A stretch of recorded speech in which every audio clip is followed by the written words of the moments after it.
Welcome to the Inspire channel. I'm John Nolan and this is an emergency broadcast. The video clip I'm about to show you is, in my view, the most important video in the world today. It's by Dr. Meryl Nass, who talks about the establishment of a de facto world government that we are a mere weeks away from.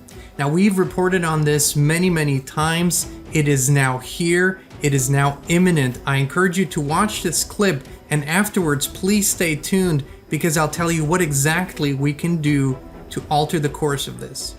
We're undergoing a soft coup, and the idea is to create a whole new set of laws and ignore the existing human rights laws and other laws under the pretext of pandemic preparedness and the biosecurity agenda. The WHO is developing through all its nations, but with the WHO Directorate in the United States in charge, a pandemic treaty and amendments to the existing international health regulations that will remove the human rights protections currently embedded in the IHRs, will enforce surveillance, censorship, get rid of freedom of speech, require governments to censor and only push a single narrative.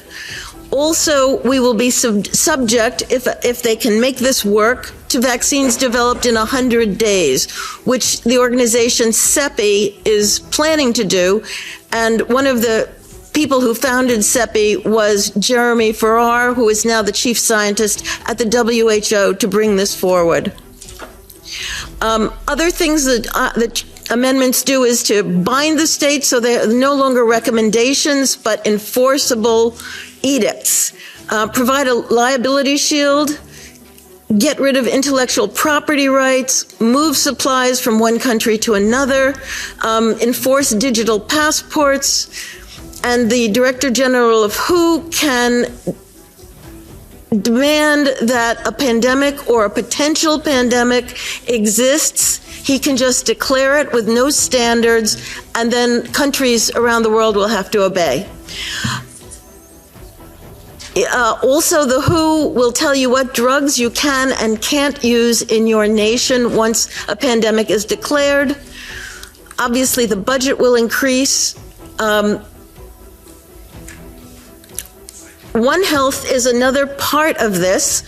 One Health is a concept that was created to enable the WHO, with these documents, to take over jurisdiction of everything in the world by saying that climate change, animals, plants, water systems, ecosystems are all central to health.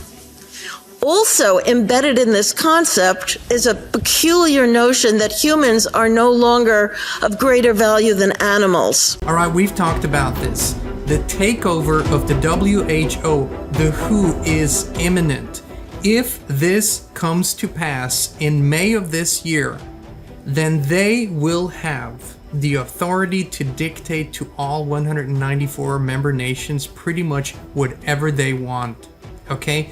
So what I want you to do is right now go to stopthewho.com or exitthewho.com, exitthewho.com.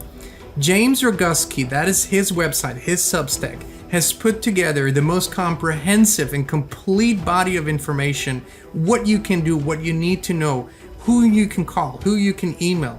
I encourage you to learn all of this. This is your duty to do it. And please share it with your friends and family. This is not a conspiracy theory. This is not some, crazy dream that people are talking of. This is a dystopian world government nightmare if it comes to pass. And there's only one entity in the world that can stop it, and that's we, the people. Thank you so much for tuning in. Go to exitthewho.com, and please do your part today.